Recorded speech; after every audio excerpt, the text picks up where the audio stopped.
Hoy vamos a analizar una escena que, aunque tuvo lugar en la mismísima Casa Blanca, nunca salió en las noticias. Se trata de una cena que, según el texto que vamos a ver, nos cuenta muchísimo sobre cómo funciona el poder, no solo en la política, sino, y esto es lo más interesante, en nuestro día a día en la oficina.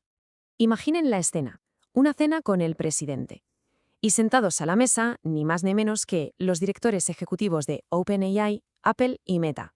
Vamos, tres de las personas más influyentes del planeta. Un encuentro donde, desde luego, sobraba poder, pero sobre todo, y como veremos, sobraban las alabanzas. Pues bien, la velada, según nos cuentan, la arranca Sam Altman, el líder de toda esta revolución de la inteligencia artificial. Y sus primeras palabras ya marcan el tono de la noche. Fijaos, gracias por ser un presidente pro empresa y pro innovación. Es un cambio muy refrescante. Un elogio directísimo, para empezar con buen pie.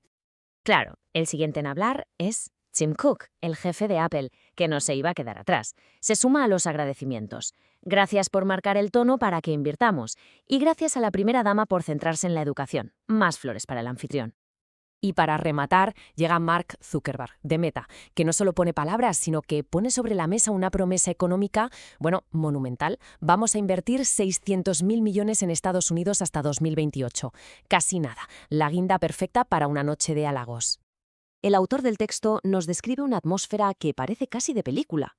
Todo sonrisas, todo aplausos. Y para definirlo usa una palabra muy directa: pleitesía. Una escena, vamos, de pura adulación. Pero ojo, porque aquí es donde la historia da un giro. El análisis sostiene que lo más importante de esa cena no fue lo que se dijo, sino precisamente todo lo que se calló, esos grandes y sobre todo incómodos silencios en la conversación. A ver, estamos hablando de la mesa de los líderes tecnológicos más poderosos del mundo. Y sin embargo, el autor señala que nadie, absolutamente nadie, mencionó los despidos masivos en sus empresas. Ni una palabra sobre los algoritmos que pueden manipular elecciones. Nadie habló de los empleados quemados, del burnout, ni de la privacidad de los usuarios que tantas veces se ha pisoteado. Temas clave, ¿verdad? Pues completamente ausentes. Entonces, ¿qué es lo que conecta esas alabanzas tan efusivas con estos silencios tan clamorosos?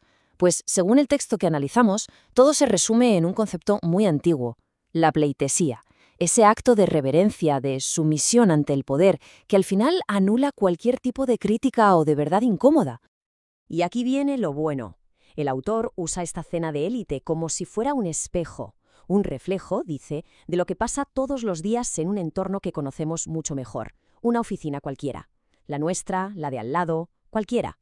Y claro, aquí nos lanza la pregunta del millón, para que la historia deje de pasar en la Casa Blanca y empiece a pasar en nuestra cabeza. Nos pregunta, ¿nos resulta familiar este escenario? El texto defiende que esta cultura de la pleitesía, del sí jefe, tiene dos consecuencias que son demoledoras para cualquier empresa.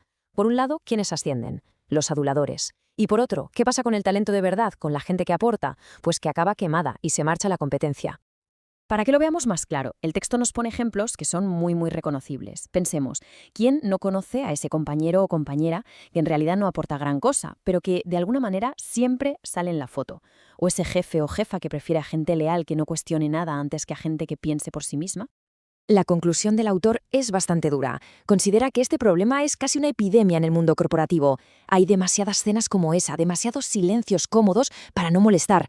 ¿Y el resultado? Pues demasiada mediocridad bien vestida ocupando puestos de responsabilidad. Pero bueno, el análisis no se queda solo en criticar. Después de pintar este panorama, el texto también nos propone una alternativa, un camino para romper con esa dinámica tan tóxica de la pleitesía. La solución que se plantea se apoya en tres ideas clave, tres pilares para comunicar de verdad. El primero, saber venderse, defender el trabajo propio pero sin caer en la adulación barata. El segundo, liderar sin silenciar a nadie, fomentando el debate. Y el tercero, que la gente de los equipos comunique con impacto, con convicción, y no con miedo a las consecuencias. Y para que la idea quede grabada a fuego, el autor nos deja una frase que es, es una sentencia, una que conecta directamente la honestidad con el valor profesional. Dice así: porque si nadie dice lo que hay que decir, es que nadie vale lo que cobra. Ahí queda eso. Y el texto nos deja con una última pregunta. Una pregunta muy provocadora, especialmente para quienes tienen gente a su cargo. La reflexión final es: ¿qué tipo de equipo se está liderando? ¿Uno que se atreve a decir la verdad, aunque duela? ¿O uno que simplemente sobrevive a base de aplausos y de no molestar? Y claro, es normal preguntarse quién está detrás de este análisis tan incisivo. Pues se trata de Nacho Caballero. Su perfil como profesor de inteligencia artificial en EUD Business School y también como fundador del Instituto Español de Storytelling ayuda a entender esta mezcla de negocio, tecnología y sobre todo comunicación. De hecho, este mismo espacio que se está escuchando es un ejemplo de su trabajo, creado con inteligencia artificial y una buena historia, para demostrar lo que se puede hacer. Así que si todo esto ha resonado, el autor invita a seguir profundizando en sus ideas suscribiéndose a su newsletter en su web, nachocaballero.com.